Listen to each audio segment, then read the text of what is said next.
그리스도인들은 하나님 앞에 두 번의 부름을 받습니다. 첫 번째는 신자로 부름을 받고 두 번째는 제자로 부름을 받습니다. 신자로 부름을 받을 때 그는 거듭나 영생을 얻고 하나님의 친백성 되고 하늘을 소유할 수 있는 은혜를 받게 됩니다. 또한 제자로 부름 받을 때 그는 사명자로 살도록 초대받습니다. 하나님은 이 땅에 우리를 보내실 때 나 한 사람 복받고 형통하며 우리의 생활에 행복을 누리는 것으로 하나님은 만족하지 않습니다. 우리를 이곳에 두셨다면, 이곳에 주의 교회를 세우셨다면 그 교회를 통해서 반드시 주님께서 원하시는 그 뜻을 이루어가는 도구로 우리를 구별하여 쓰신다는 것입니다. 만일 나의 부름이 신자의 부름에 그친다면 내가 천국 백성 되는 것은 가능하겠지만 우리 하나님을 기쁘시게 해드리거나 주님께서 이 땅에서 원하시는 그 뜻을 이룰 수는 없을 것입니다. 그래서 하나님은 우리가 복받기를 원할 뿐만 아니라 우리를 통해서 또 다른 사람들을 복되게 하고 이 땅에 하나님의 나라 세워나가는 일에 쓰임받도록 우리를 사명자로 부르십니다. 오늘 본문에는 바울과 에베소 장로들의 감격적인 이별 장면이 기록되어 있습니다. 먼저 17절 18절 읽겠습니다. 시작. 밀레도에서 바울은 에베소로 사람을 보내 교회 장로들을 불러오게 했습니다. 장로들이 도착하자 바울이 말했습니다. 내가 아시아 지방에 처음 간 그날부터 내가 여러분과 함께 있는 동안 어떻게 살았는지 여러분이 잘 알 것입니다. 아멘. 오늘 본문의 배경을 잘 이해하기 위해서는 사도 바울이 거쳐왔던 3차 전도 여행의 여정들을 다시 살펴볼 필요가 있겠습니다. 여러분이 보시는 지도의 우편 쪽에 보면 안디옥이 있죠. 안디옥에서 그들은 출발을 합니다. 그리고 난 이후에 1, 2차 전도 여행 때 세웠던 교회와 제자들을 견고하게 세우기 위해서 갈라디아 지역을 거쳐 갑니다. 그리고 성도들을 만나 격려하고 난 이후에 2차 전도 여행 때는 모든 길들이 다 막혔던 그 에베소에 이르게 됩니다. 하나님께서 복음의 문을 활짝 여셨고 거기에서 회당에서 3개월, 두란노 소원에서 2년 이상 거의 3년 동안 바울은 이곳에서 소아시아 전역 지역에 선한 영향력을 드러내고 복음을 전파하고 교회들을 개척하는 일들을 감당합니다. 우리가 지난주일 말씀드렸던 대로 에베소 도시가 이 복음 때문에 소동이 일어났고 그리고 이 복음으로 인해서 하나님의 나라가 확장되는 놀라운 역사들이 있었습니다. 이후에 바울은 다시 내륙길을 따라 북쪽으로 이동하여 2차 전도 여행지였던 마케도니아, 왼쪽 맨 위에 보이시죠? 마케도니아 지방을 3개월 정도 두루 다니면서 다시 교회들을 견고하게 세워줍니다. 이후에 다시 남쪽으로 내려와서 아테네와 고린도를 방문한 후에 내려왔던 그 길을 따라 반대로 이동하여 다시 에게해를 지나 드로아까지 이르게 됩니다. 오늘 본문 바로 앞에 드로아 방문에 관한 기록이 나오죠. 거기서 밤늦게까지 말씀을 듣던 창틀에 걸터 앉았던 유두고라는 청년이 바울의 말씀을 듣고 졸린 나머지 잠이 깊이 들었는데 집 안으로 떨어지지 않고 창 밖으로 떨어지게 됩니다. 저는 이런 말씀들이 우리 목사들에게는 얼마나 큰 위로가 되는지 모릅니다. 대사도 위대한 설교자 바울이 설교할 때도 성도들은 조는구나. 그래서 저는 우리 성도들이 설교 시간에 조는 것에 대해서는 아무런 갈등이 없습니다. 뭐 제가 재웠는데 누구를 탓할 수 있겠습니까? 어쨌든 이와 같은 유두고가 창밖으로 떨어지면서 그가 현장에서 즉사하게 됩니다. 바울이 그곳에서 그를 안수하여 기도하고 그 몸 위에 자신의 몸을 얹었을 때 그 몸이 다시 돌아오고 생명을 얻게 되지요. 그리고 이 기적을 겪은 이후에 그가 다시 이동을 해서 이방인 개종자 7명과 함께 예루살렘으로 돌아가는 길을 재촉합니다. 그때 에베소에 있는 장로들, 리더십들을 만나고 싶었습니다. 그래서 그는 밀레도에 도착을 했고 그리 떨어지지 않은 에베소에 사람을 보내서 장로들, 리더십들을 불러서 밀레도에서 마지막 재회를 합니다. 아마도 예루살렘의 절기를 따라서 움직여야 했기 때문에 시간들이 넉넉치 않았을 것이고 또 에베소에 반대자들이 있었기 때문에 그곳에서 여러 가지 어려움들을 겪을 수 있는 가능성들이 있어서 장로들만 불러 그 밀레도 해안 도시에서 이별의 시간을 갖게 된 겁니다. 그리고 오늘 본문에서 읽은 대로 에베소 장로들과 이별하면서 남긴 유명한 고별 설교가 이어집니다. 내가 아시아 지방에 처음 간 그날부터 내가 여러분과 함께 있는 동안 어떻게 살았는지 여러분이 잘 알 것입니다. 바울과 함께 3년 동안 에베소에서 복음을 들었고 또 제자로 훈련받았고 함께 영적 성장을 이루었던 이 사람들은 바울의 삶의 목격자였고 증인이었습니다. 바울이 주의 복음을 위해서 자신을 들여 헌신하고 희생하던 것들을 그는 직접 보았죠. 그래서 바울은 자신 있게 말할 수 있었습니다. 여러분이 내가 그동안 어떻게 살았는지 잘 알 겁니다. 여러분이 증인입니다.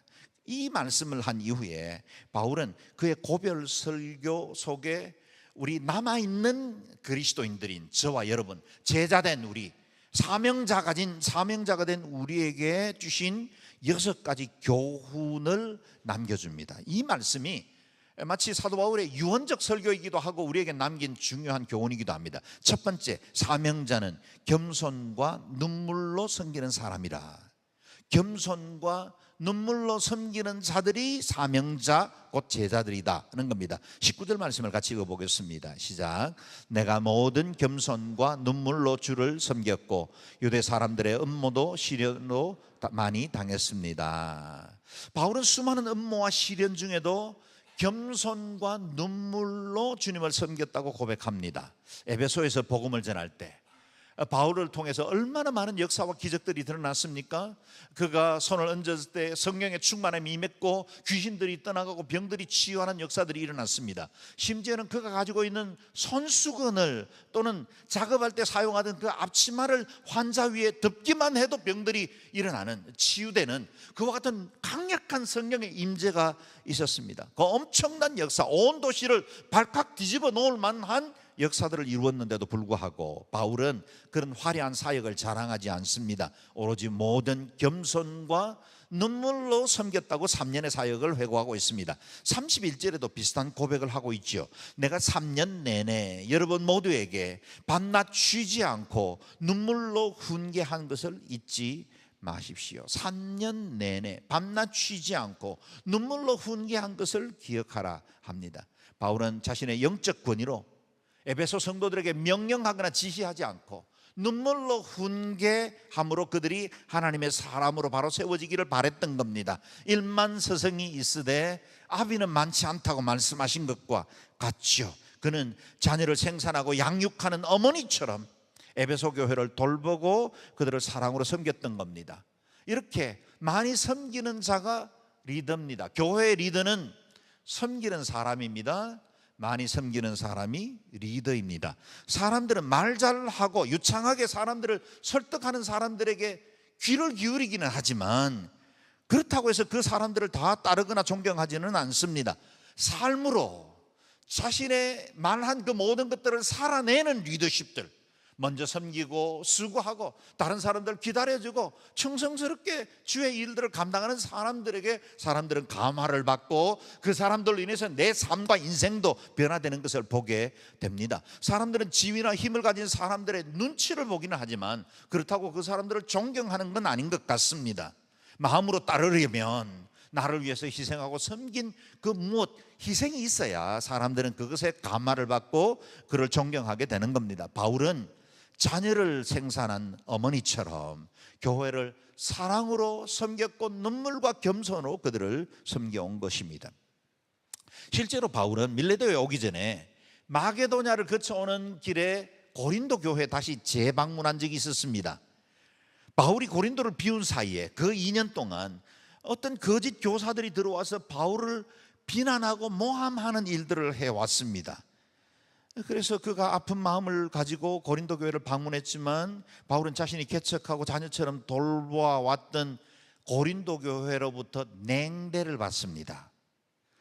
그토록 사랑하고 섬겨왔던, 그리고 복음을 전해 생명이신 예수 그리스도를 전해왔던 그 고린도 성도들이 거짓 교사들의 말들에 휩쓸려 오히려 바울을 냉대하고 있었던 겁니다. 그 이후로 눈물로 쓴 편지가 고린도 후서입니다. 그의 마음을 엿볼 수 있는 말씀 한 절을 읽어보죠. 후서 2장 4절인데요 같이 읽어봅니다. 시작. 나는 큰 환난과 마음의 고통으로 인해 많은 눈물로 여러분에게 썼습니다. 이는 여러분을 근심하게 하려 한 것이 아니라 여러분에 대해 넘치는 사랑이 내게 있음을 알게 하려는 것입니다. 아멘. 바울은 이 냉대로 인해서 마음이 크게 상처를 받았지만 그것보다 바울이 얼마나 그 고린도 교회 성도들을 사랑하는지를 말해주고 싶었다는 겁니다. 그래서 언제나 주님의 교회와 성도를 섬기는 사람들, 사명자들, 제자들은 그 마음속에 겸손과 눈물이 있습니다. 눈물이 마르지 않는 사람들이 제자들이지요. 세상을 보며 애통해야 합니다. 우리에게 이렇게 주어진 영광스러운 복음의 길이 있고 영생의 방법이 있는데도 불구하고 그것을 알지 못한 채로 죽어가고 이 세상의 것이 마치 모든 것인 줄 알고 살아가는 사람들을 보면 우리 마음속에 눈물이 그칠 수 없습니다. 이 땅의 무지로 인해서 하나님을 대적하고 주님의 나라와 주의 복음에 대해서 멀어져 가고 있는 사람들을 볼 때 안타까움을 갖죠. 만약 그것이 우리의 자녀라면, 우리가 사랑하는 남편과 아내라면 그 눈물은 더 깊어질 겁니다. 우리 주님은 교회를 겸손과 눈물로 섬기는 사람들을 귀히 여기십니다. 저와 여러분은 제자들입니다. 사명자로 부름받았습니다. 주님의 교회 눈물과 겸손으로 섬길 수 있게 되기를 기도하십시다. 둘째, 사명자는 복음 전하도록 부름받은 사람입니다. 복음을 전하도록 부름받은 사람. 20절, 21절 말씀 읽겠습니다. 시작. 여러분도 알다시피 나는 여러분에게 유익한 것이라면 무엇이든 주저하지 않고 전했고 공중 앞에서 또 집집마다 방문하면서 여러분을 가르쳐 왔습니다. 유대 사람들과 그리스 사람들 모두에게 회개하고 하나님께 돌아와 우리 주 예수를 믿어야 한다고 선포했습니다. 아멘. 바울은 자신의 사명은 복음 전하는 것에 있었다는 사실을 단 한시도 잊어버린 적이 없습니다. 그래서 주저하지 않고 전했고 공중 앞에서 전했고 집집마다 방문하면서 복음을 전했습니다. 오늘 우리 대표 기도를 해주신 우리 장경문 장로님은 온누리교회에서도 전도하기로 아주 유명하신 분이십니다. 의원을 개원해서 그곳에 방문한 환자들에게 약도 처방하지만 신약과 구약을 늘 처방해 주시는 분이십니다. 그래서 많은 사람들이 그리스도교로 돌아오고 지역사회, 지역교회에 들어가서 복음으로 믿고 예수 믿어 열매 맺는 사람들이 참으로 많습니다. 저도 이제 우리 장로님 모시고 우리 교회도 오늘이 전도법 가지고 강의를 한번 하려고 합니다. 이 같은 복음 받은 사람들은 언제나 복음 증가하는 일에 열심을 쏟습니다. 진실로 그 복음이 생명 있는 복음이고 내 안에서 나를 구원하고 거듭나게 하시고 영원한 천국을 소유한 백성이라면 이 복음 전하지 않을 수가 없는 것입니다. 바울이 이와 같이 복음에 자신을 헌신한 이유가 뭘까요? 이 복음만이 오로지 인류를 구원할 수 있는 유일한 길이라는 것을 누구보다 잘 알고 있기 때문입니다. 그가 경험했던 다메섹의 회심, 그리고 자신 안에 일어났던 이 변화, 전하지 않고는 견딜 수가 없었습니다. 그가 삼천천의 환상을 보고 이 땅에 육체로 살다가 죽는 것이 결코 이 모든 것의 끝이 아니라는 것을 너무나 알기 때문에 이 천국 전하지 않을 수가 없었던 겁니다. 이 소식 알지 못한 채로 죽어가는 사람들 방치할 수 없었습니다. 이것이 전도의 목적입니다. 전도해야 할 이유이기도 하죠. 앞을 볼 수 없는 서호경이 걸어가는 그 길 끝에 지금 공사로 인해서 앞에 큰 구렁텅이가 있거나 아니면 큰 위험이 놓여 있는데도 불구하고 그것을 보고 있는 사람이 아무런 행동도 하지 않고 제재하지도 않는다면 그는 법적으로는 제재받지 않을지 몰라도 그는 도덕적으로는 하나님 앞에 큰 죄를 짓는 것입니다. 악한 것이죠. 사명자는 복음을 위해서 부름받은 사람들입니다. 저와 여러분, 예수 그리스도가 우리의 주인이시죠? 여러분 구원받았지요? 생명 가지지 않았습니까? 그렇다면 이 복음 전하는 자로 살아갈 수 있게 되기를 바랍니다. 세 번째, 사명자는 성령님의 인도하심을 따라 사는 사람이라 그랬습니다. 바울이 우리에게 본을 보여주었죠. 22절 23절을 읽겠습니다. 시작. 그리고 지금 나는 성령의 강권하심 가운데 예루살렘에 가려고 합니다. 그곳에서 내가 무슨 일을 당할는지 알 수 없습니다. 오직 내가 아는 것은 어느 도시에 가든지 감옥과 고난이 나를 기다리고 있을 것을 성령께서 내게 증거해 주실 뿐입니다. 아멘. 바울은 지금 성령의 매임을 받았습니다. 그가 다메섹에서 예수 그리스도 부활하신 주님을 만나고 난 이후에도 성령님의 이끌림을 받아 아나니아를 만납니다. 그리고 거기서 눈을 뜨고 이방인을 위한 그릇이라는 사명을 확인하게 되지요. 이후에 안디옥 교회에 선교사로 구별되어 1차, 2차, 3차 전도 여행을 실행하게 되게 한 것도 성령님이십니다. 아시아 선교를 막으신 분도 성령님이시고, 지금 에베소의 전도의 문을 활짝 열어주신 분도 성령님입니다. 복음의 전도를 마게도냐를 통해서 유럽 대륙으로 전달시키신 분도 성령님이십니다. 그의 고백을 보십시오. 지금 나는 성령의 강건하심 가운데 예루살렘에 가려고 합니다. 성령님의 강건하심이 그 마음을 붙들고 있었습니다. 바울은 단순히 오순절을 지키기 위해서 이동하고 있는 게 아니었습니다. 마게도냐 지역에 있는 여러 성도들이 연보한 것을 가지고 가난한 예루살렘 성도들을 돕기 위해서 이동하는, 옮겨야 하는 목적도 있었지만 그게 그의 마음을 이끌고 있는 것이 아니었습니다. 성령님이 그 마음을 주장하고 그를 붙들고 가고 계셨던 겁니다. 그런데 여러분, 성령님께서 이후에 일어날 일을 바울에게 알려주셨는데, 그것이 어느 도시에 가든지 감옥과 고난이 기다리고 있다라고 알려주신 겁니다. 의아스럽지 않습니까? 좋으신 성령님께서 이르는 길인데 그분이 인도하신다는데 평탄하고 형통하고 잘되고 건강하고 복받는 게 아니라 그분이 이끄시는 그 길에 감옥과 고난이 기다리고 있다라고 하신 겁니다. 여러분, 사도 바울은 이 명령을 듣고 이 성령님의 지시를 따라서 고난과 환난이 기다리니 내가 다른 길로 피하여 갈 수도 있었겠죠. 그러나 성령님이 그 마음속에 강권하시고 이끌어가는 것은 그 어떤 고난이나 환난들도 두려워하지 말고 하나님의 복음을 위해서 나아가라는 것이죠.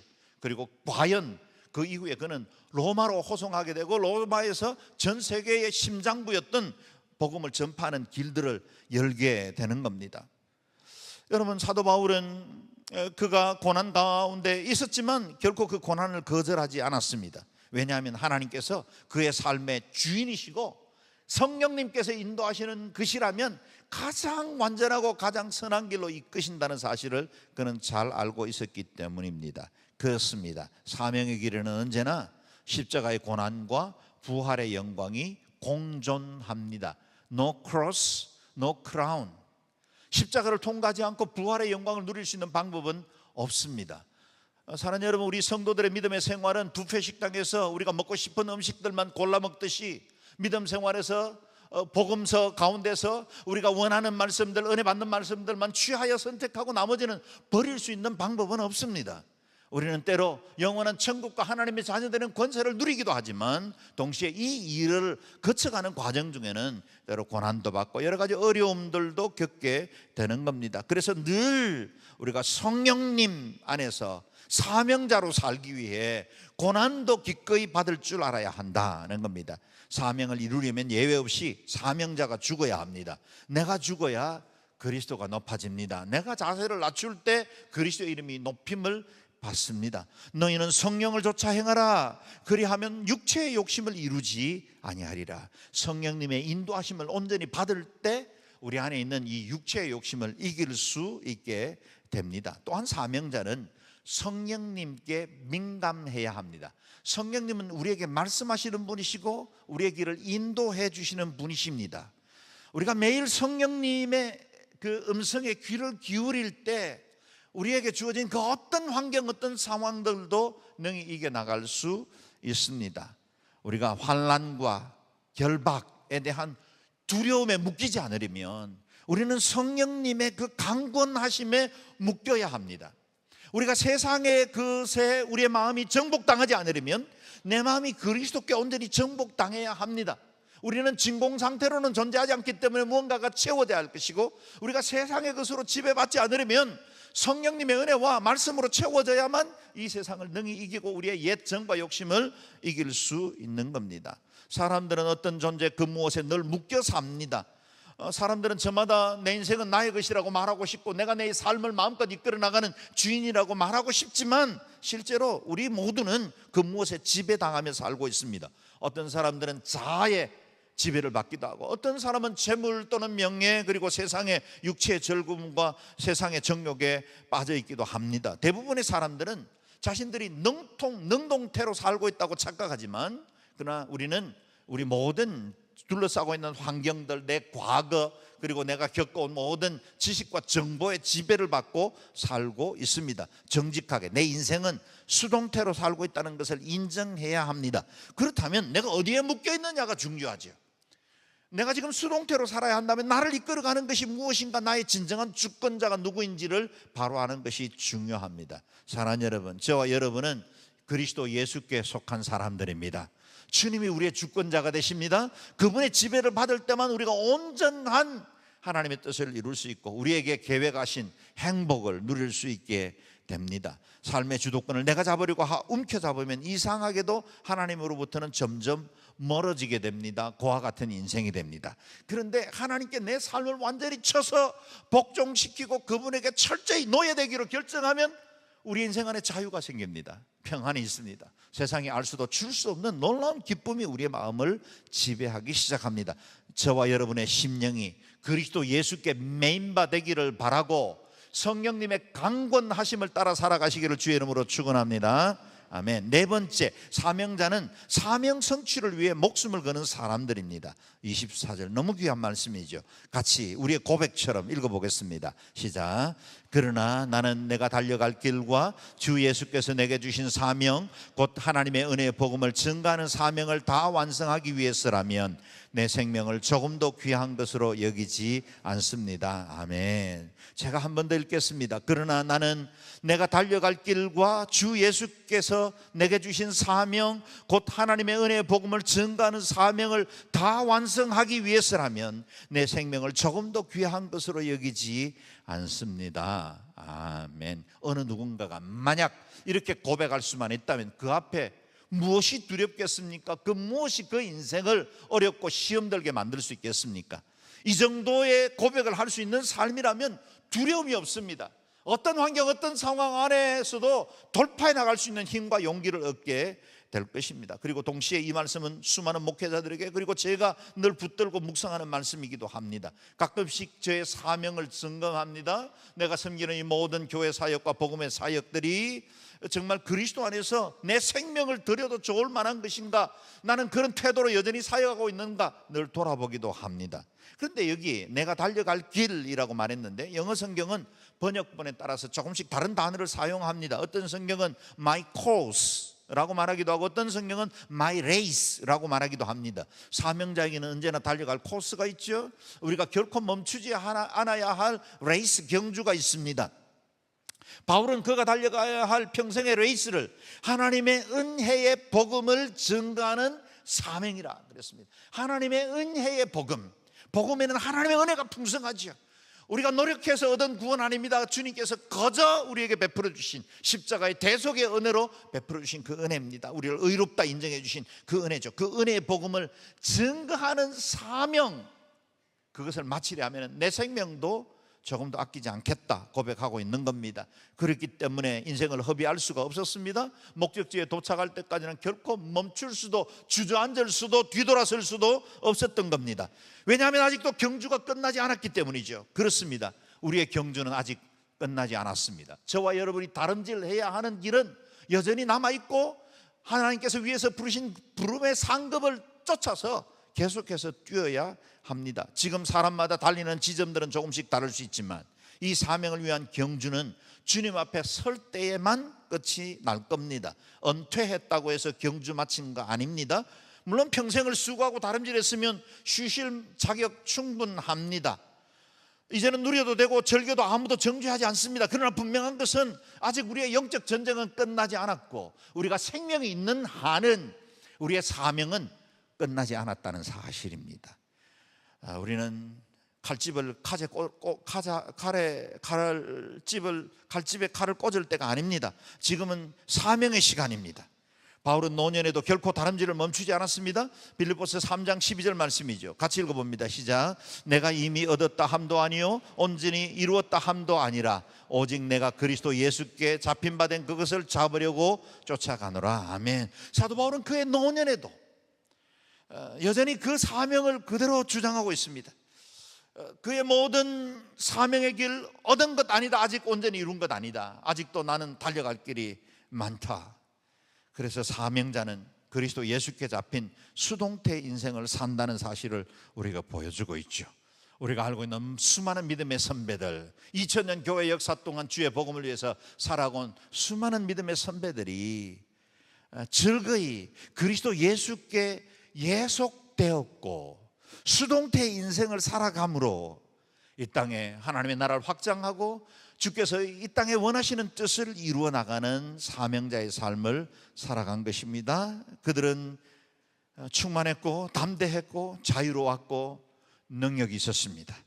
그들의 인생과 삶이 우리에게도 아름다운 표대가 되기를 바랍니다. 저와 여러분의 삶에도 마지막 상급을 받을 때까지 거룩한 행진을 계속 이어갈 수 있게 되기를 주의 이름으로 축원합니다. 아멘. 다섯 번째, 사명자는 다른 사람에게 사명을 부여하는 사람이기도 합니다. 28절에서 31절 읽겠습니다. 시작. 여러분은 자신과 양떼들을 잘 살피고 조심하십시오. 성령께서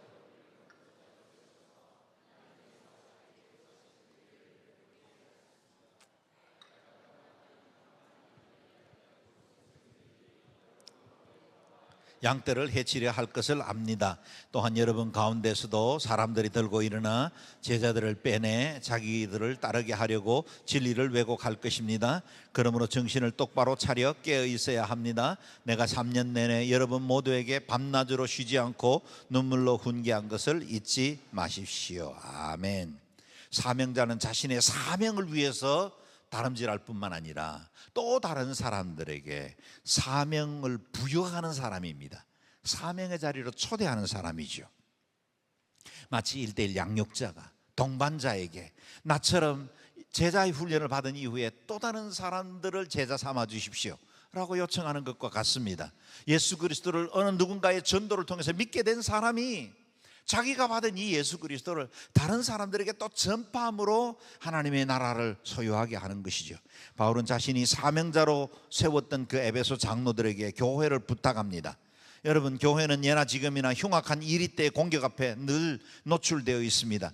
교회를 무너뜨리고 진리를 왜곡시켜 양떼를 도적질하려고 하는 악한 자, 이단들이 예나 지금이나 2000년 교회 역사 동안 계속해서 교회를 넘어뜨리려고 했습니다. 그러므로 정신을 똑바로 차려 깨어 있어야 합니다. 정신을 똑바로 차리고 깨어 있어야 우리가 이단 사설에 넘어가지 않을 수 있고 또 동시에 다른 사람들을 보호하고 지켜낼 수 있습니다. 오늘 주님께서 교회에 대해서 말씀하시기를 주님께서 자기 피로 사신 교회라 그랬어요. 주님께서 자신의 피를 흘려 그 피로 교회를 사셨다고 말씀하십니다. 교회는 십자가를 통해서 태어났습니다. 교회의 가치는 여러분 우리가 보고 있는 이 빌딩이 아닙니다. 얼마나 많은 회중들이 모이고 있고 그 교회가 얼마나 많은 재정과 인력을 가지고 있느냐, 그게 교회의 가치가 아닙니다. 교회는 어디 작은 미자리 교회이든지 아니면 대형 교회이든지 똑같이 예수 그리스도의 피값으로 사셨다는 사실 때문에 그 가치가 있는 것입니다. 그러므로 교회는 소중한 것입니다. 사명자는 교회를 사랑하는 사람들입니다. 저와 여러분 제자가 되어 이 세상의 교회를 거짓의 이리떼 가운데 보호하는, 그래서 유린당하지 않도록 지켜내는 진리의 사람들, 하나님의 백성들 되시기를 주의 이름으로 축원합니다. 아멘. 마지막 여섯 번째, 사명자는 자신을 깨끗하게 지키고 약한 자를 돕는 사람입니다. 32절에서 35절 말씀 읽겠습니다. 시작. 이제 내가 여러분을 하나님과 그분의 은혜의 말씀에 맡깁니다. 그 말씀이 여러분을 든든하게 세워 거룩함을 입은 모든 사람들 가운데 기업을 받게 하실 것입니다. 나는 그 누구의 은이나 금이나 옷을 탐낸 적이 없습니다. 여러분도 알다시피 나는 나와 내 일행이 필요한 것을 손수 벌어서 썼습니다. 이처럼 내가 모든 일에 모범을 보였으니 여러분도 약한 사람들을 도우며 주는 것이 받는 것보다 복이 있다라고 하신 주 예수의 말씀을 기억해야 합니다. 아멘. 사명자는 무엇보다 우리 자신을 돌아보고 우리가 주님 앞에 깨끗하고 정결한 하나님의 사람으로 자신을 지켜야 합니다. 더러운 이익을 탐하지 않고 뇌물과 사치를 금해야 합니다. 탐심은 모든 악의 근본입니다. 그리스도 예수의 사람들은 탈세하지 않아야 합니다. 그리스도의 사람들은 내 안에 거룩함을 유지하기 위해 우리의 입술의 말도 우리의 행위들도 정결함으로 나아가야 합니다.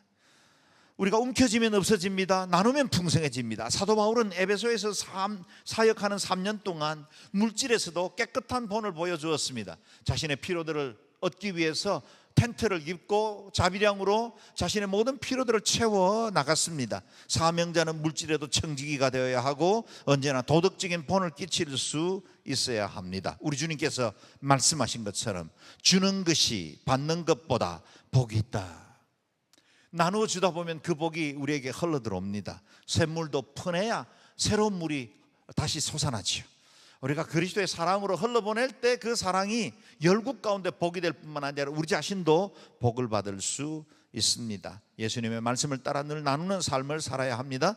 바울이 에베소 장로들에게 당부했듯이 우리 각 성도들에게 든든히 세워져 거룩함을 입은 모든 사람들 가운데 기업, 하늘의 영원한 기업을 받게 되기를 주의 이름으로 축원합니다. 아멘. 밀레도 헤븐에 있었던 이 마지막 고별 장면을 상상해 보십시오. 가슴을 뭉클하게 하죠. 36절 38절 읽겠습니다. 시작. 바울은 이 말을 마치고 나서 그들 모두와 함께 무릎을 꿇고 기도했습니다. 그러자 그들은 모두 소리내어 울면서 바울을 껴안고 입을 맞추었습니다. 다시는 그의 얼굴을 보지 못할 것이라는 말 때문에 그들은 더욱 슬퍼하며 바울을 배 타는 곳까지 전송했습니다. 아멘. 복음으로 인해서 생명을 나눈 관계가 된 스승과 제자의, 아비와 자녀들의 눈물 어린 이별이 우리의 마음을 먹먹하게 합니다. 동시에 쉼 없이 복음의 사명을 다해왔던 바울은 에베소의 지도자들에게 위대한 사명의 이양식을 거행한 겁니다. 6가지의 교훈을 통해 당신들이 이제는 에베소 교회를 책임지고 에베소 땅을 복음으로 변화시켜 나가야 할 사명자입니다 라고 전달한 겁니다. 우리 각 사람들도 어느 멀지 않는 날 우리가 이 땅을 떠나게 될 것이고 우리에게 주어진 기한 동안만 우리에게 주어진 그 생명을 누리게 될 겁니다. 우리가 떠날 때 우리의 사명의 이양식이 이루어져야 합니다. 우리 교회에서 매월 4번째 주에 우리 자녀들을 강단에 다 초대하고 축복하고 이들을 위해서 손을 들어 기도하는 이유도 그건 사명의 이양식이죠. 우리 한국교회 주셨던 이 축복과 은혜들을 다음 세대에 흘러보내는 예식인 겁니다. 여러분, 우리 차세대가 지금 아래층에서 예배드리고 있는데 이 모든 아이들은 우리의 사명이 전달되고 그들이 예수 그리스도의 복음을 가지고 다음 세대를 이끌어 나가야 할 종적 선교의 주도자가 되어야 합니다. 내가 다름질하던 그 바통을 다음 세대에 이어줌으로 부끄러움 없이 온전히 담대하게 이별할 수 있어야 합니다. 지금도 다름질을 계속 이어온 사랑하는 성도 여러분, 여러분의 주신 이 복음과 사명을 우리가 숨이 있는 동안 충성스럽게 잘 감당하다가 또 이 사명을 다른 사람들에게 이양함으로 하나님의 나라가 확장되고 주의 복음이 세대와 세대를 따라 증거되게 하는 일에 쓰임받는 저와 여러분 되시기를 주의 이름으로 축원합니다. 아멘. 기도하겠습니다. 기도할 때 하나님 우리에게도 사명을 허락해 주시고 또 제자의 길을 걷게 하셨사오니 이 복음 가지고 하나님의 나라와 영광 위에 살아갈 수 있도록 은혜를 베풀어 주십시오. 우리의 달려갈 길, 우리의 레이스, 우리의 코스 멈추지 않도록 도우시고 하나님 끝까지 주의 사명 신실하게 잘 감당하는 저희들 되게 하셔서 우리를 통해서 많은 사람들에게 복음이 전달되어지고 우리가 주의 나라 확장하는 일에 쓰임받게 하여 주옵소서. 우리와 교회를 위해서 함께 기도하겠습니다. 자비로우신 아버지 하나님 은혜와 사랑을 인해서 감사합니다. 우리를 주의 복음의 사람으로 또 예수 그리스도로 인하여 거듭나 영원한 천국을 누리는 주의 친백성으로 불러주신 것을 감사합니다. 하나님 신자된 자로 그치지 않고 제자로 살기를 원합니다. 사명자로 살기를 원합니다. 우리에게 맡겨진 이 사명 신실하고 충성스럽게 잘 감당하는 성도들 되게 도와주시고 주님 이곳에 교회를 세우시고 여기까지 복되게 하셨사오니 하나님 교회가 이 시대를 향한 주님의 비전과 꿈을 잘 이루어나갈 수 있도록 은혜를 베풀어 주옵소서. 우리의 모든 다름질 부끄럽지 않게 주님 앞에 충성하다가 또한 우리가 가진 이 사명 다음 세대에 바통을 이어받게 하고 사명을 이양하는 일에 쓰임받는 한국교회 되게 도와주시고 우리가 다음 세대를 위한 디딤돌이 되고 저들이 마음껏 주의 복음과 능력을 가지고 비상할 수 있도록 길을 열어주고 털을 닦아주고 하나님의 비전을 전수하는 믿음의 사람들로 살아갈 수 있도록 은혜를 베풀어 주옵소서.